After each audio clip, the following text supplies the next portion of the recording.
Avant cette supplique, nous ne vous bénissons pas, quiconque dit « Bénissez-moi, Père ». Nous n'avons jamais discriminé, nous n'avons jamais demandé avec qui vous dormez avant de bénir. Alors pourquoi devrions-nous recevoir des instructions sur la bénédiction non liturgique? Nous avons toujours béni, jamais, avec... C'est là que s'est créée la contradiction. Elle est née parce que c'est une tentative de faire savoir à ces gens qui se plaignent et nous font pression que nous les avons entendus parler. Nous savons que nous écoutons leurs plaintes, mais s'il vous plaît, nous ne pouvons pas leur donner la communion. Nous ne pouvons pas leur donner le sacrement du mariage. Vous pouvez venir, nous vous bénirons tous. Vous aurez votre bénédiction. Mais même le document, il est ambigu, c'est ce que je dis. Nous disons que quoi qu'en dise le document, cette ambiguïté met les gens dans une situation difficile. Il n'en reste pas moins qu'un couple gay, oui, c'est le mot critique, ne peut être béni sans bénir leur union. Oui, et leur union ne peut pas être bénie parce que, selon la doctrine catholique, cette union est considérée non seulement comme désordonnée ou irrégulière, mais on dit les choses telles qu'elles sont. C'est un péché. On ne peut pas bénir le péché, oui, il faut le dire. Non, non, non. Mais l'année dernière, nous l'avons dit, on ne peut pas bénir le péché. On peut bénir les pécheurs, mais pas le péché. On ne peut pas bénir le péché.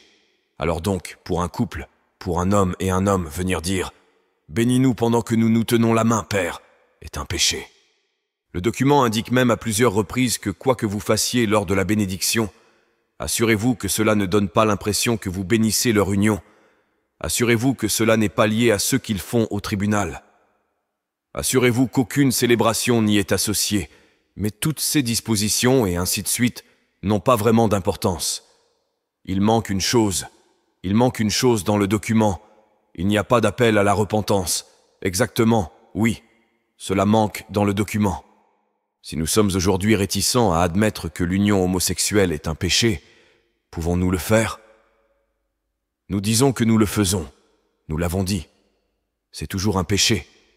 Et donc lorsque des pécheurs viennent à nous, notre premier devoir est d'appeler au repentir, Maintenant, ce que vous avez dit, Éminence, est né de la réaction des conférences épiscopales du monde entier.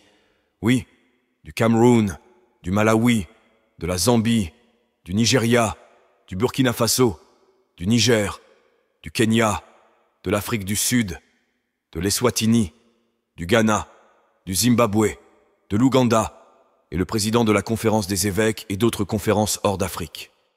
Les conférences qui la soutiennent sont celles qui avaient déjà commencé à accepter la théorie de l'homosexualité.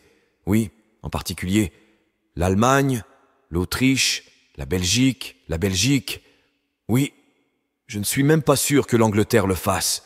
Non, l'Angleterre est le premier endroit où il y a des centaines de prêtres et de personnes qui ont manifesté contre ce document. Justement. Donc, ce n'est pas seulement une chose africaine. Non, ce n'est pas seulement une chose africaine. En parlant d'Afrique, comme nous le savons, au Nigeria, le problème n'est même pas le nôtre. Notre problème est de savoir comment avoir un bon gouvernement. C'est la principale préoccupation de l'Église. Comment s'assurer que les règles démocratiques soient respectées? Comment s'assurer que les dirigeants gouvernent bien? Comment garantir que si nous avons des chrétiens au sein du gouvernement, ils font ce qu'il faut et se démarquent au moins en tant que dirigeants qui suivront les principes chrétiens? C'est la principale préoccupation qui me préoccupe en ce moment, même au niveau international. Votre Éminence, la question de l'homosexualité ne devrait pas être la priorité, bien sûr. Nous avons une guerre en cours en Ukraine, oui, nous avons une guerre en cours en Israël. Maintenant, nous célébrons Noël, et la situation à Bethléem est un problème. Personne, les pèlerins habituels qui habituellement... Il n'y a pas de pèlerins en Terre Sainte. La bande de Gaza est presque rasée. Donc notre continent, l'Afrique, le Soudan est presque fini. Oui, donc nous avons le problème. Le Nigeria lui-même est en difficulté. Je veux dire, notre économie s'est effondrée. Mais ceux qui nous gouvernent ne veulent pas le croire et ne veulent pas que nous le disons.